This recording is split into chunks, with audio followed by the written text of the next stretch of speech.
सोच कर देखिए, भारत के प्राचीन वनों में ऋषियों ने सिर्फ 10 सिर वाले राक्षसों की ही कहानियां नहीं सुनाई। उन्होंने उन आसुरी छायाओं की भी बात की जो हर इंसान के दिल में कहीं ना कहीं छिपी होती हैं। आजकल हम इसे टॉक्सिक रिलेशनशिप का नाम देते हैं, है ना? लेकिन वेदों ने इसे एक बहुत गहरा नाम दिया था, अधार्मिक संसर्ग। मतलब एक ऐसा साथ, एक ऐसा जुड़ाव जो धीरे धीरे आपकी शांति चुरा लेता है और आपको आपकी अपनी ही रोशनी से दूर कर देता है। तो यहाँ एक सवाल खड़ा होता है, क्या ये लड़ाई किसी बाहरी दुश्मन से है या हम अनजाने में ही किसी असुर की माया में फंस गए हैं? चलिए आज भगवत गीता के आईने में झांकते हैं और अपनी आत्मा की शक्ति को फिर से पहचानने की कोशिश करते हैं। तो चलिए इस गुत्थी को सुलझाते हैं।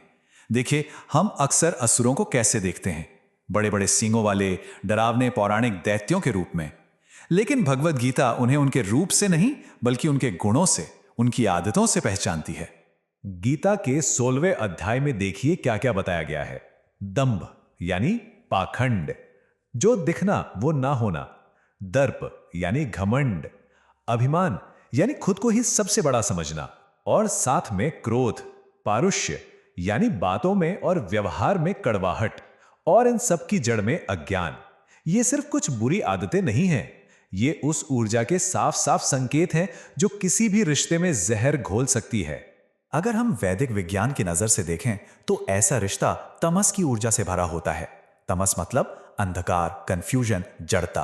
अगर कोई भी रिश्ता किसी को लगातार छोटा, बेचैन या शर्मिंदा महसूस करा रहा है तो समझ जाइए कि वो आसुरी ऊर्जा के बोझ तले दबे हुए हैं। अच्छा, तो सवाल यह है कि ये सब आता कहां से है? इस आसुरी व्यवहार की जड़ क्या है? वैदिक चिंतन हमें बताता है कि इसकी जड़ है जरूरत से ज्यादा बढ़ा हुआ अहंकार। देखिए, अहंकार का सीधा सा मतलब है मैं होने का एहसास। ये वही भाव है जो हमें मैं और मेरा का एहसास कराता है। अपनी पहचान के लिए ये जरूरी भी है, लेकिन जब ये अपनी सीमा लांघ जाता है तो ये एक बहुत खतरनाक मोड़ ले लेता है। ये सफर कुछ इस तरह से होता है। एक सामान्य अहंकार पहले अभिमान में बदलता है। एक स्वार्थी पहचान जो अलगाव पैदा करती है कि मैं सबसे अलग हूं, मैं सबसे खास हूं।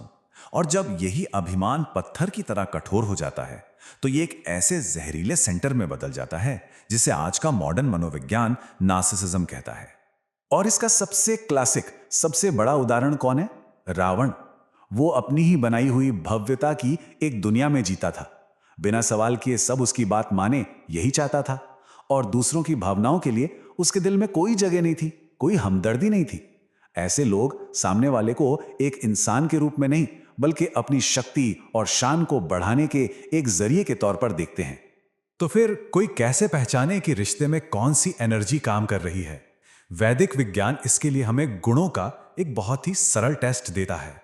हर रिश्ता असल में ऊर्जा का एक लेन देन ही तो है। बस ये पहचानने की जरूरत है कि ये ऊर्जा सात्विक है या तामसिक। देखिए, सात्विक और तामसिक रिश्तों में जमीन आसमान का फर्क है। सात्विक रिश्ते आईने की तरह होते हैं। वो प्यार को दर्शाते हैं और आपको बेहतर बनने के लिए चुनौती भी देते हैं। दूसरी तरफ तामसिक रिश्ते हैं जो पिंजरों की तरह होते हैं। वो धोखे, कंट्रोल और निर्भरता पर जीते हैं। और उनके साथ रहकर इंसान हमेशा छोटा, तनावग्रस्त और अंदर से खाली महसूस करता है। और यहीं पर वेद हमें एक बहुत बहुत गहरी चेतावनी देते हैं। संसर्गा संगाद भवति दोष। इसका मतलब है जैसी संगत होती है वैसा ही असर होता है। हम जिस ऊर्जा के साथ रहते हैं धीरे धीरे हम खुद वही बन जाते हैं। जिस अंधेरे को हम छोड़ने से इनकार करते हैं अंत में वो अंधेरा हम ही बन जाते हैं। अक्सर ऐसा होता है कि लोग जहरीले रिश्तों में फंसे रहते हैं ये सोचकर कि भाई यही हमारा कर्तव्य है, यही हमारा धर्म है। लेकिन धर्म का मतलब नियमों का अंधा पालन नहीं होता। धर्म का असली मतलब है सत्य के साथ जीना। तो चलिए समझते हैं कि कब एक रिश्ते को छोड़ देना ही सबसे बड़ा धर्म बन जाता है। तो ये फर्क कैसे पता चलेगा? यहीं पर विवेक काम आता है। मतलब सही और गलत की परख करने की क्षमता। देखिए, एक स्वस्थ चुनौती भी कभी कभी असहज कर सकती है, लेकिन वो आपको आगे बढ़ने में, खुद को और बेहतर समझने में मदद करती है। वही दूसरी ओर जहरीलापन, वो आपके आत्मसम्मान और मन की शांति को लगातार खत्म करता है। वो आपकी आत्मा के प्रकाश को धीमा करता है। और इसीलिए इस बात को गांठ बांध लेना बहुत जरूरी है।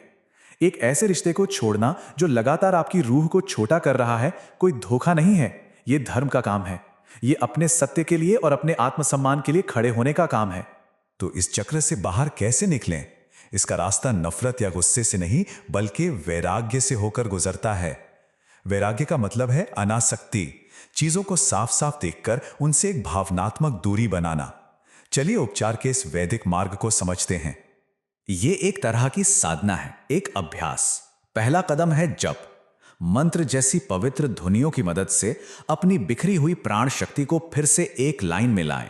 दूसरा, सत्संग। ऐसे लोगों के साथ वक्त बिताएं जो आपकी चेतना के स्तर को ऊपर उठाते हैं।